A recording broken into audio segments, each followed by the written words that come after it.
Renovasi kedua venue untuk perhelatan Pekan Olahraga Nasional PON ke-21 tahun 2024 Aceh Sumut di Aceh Barat sudah selesai 100% dan sesuai standar. Staf teknis Dinas Perumahan Rakyat dan Kawasan Permukiman Aceh, Afrizal, mengatakan untuk kegiatan renovasi secara kontrak sudah selesai pada 19 Agustus lalu.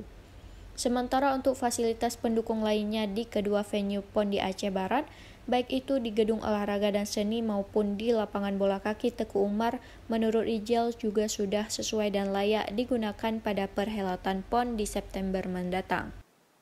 Rizal mengakui terdapat beberapa bagian di luar GOS Aceh Barat yang masih terlihat rusak. Namun dia menjelaskan bagian tersebut tidak masuk ke dalam bagian yang direnovasi pada gedung tersebut.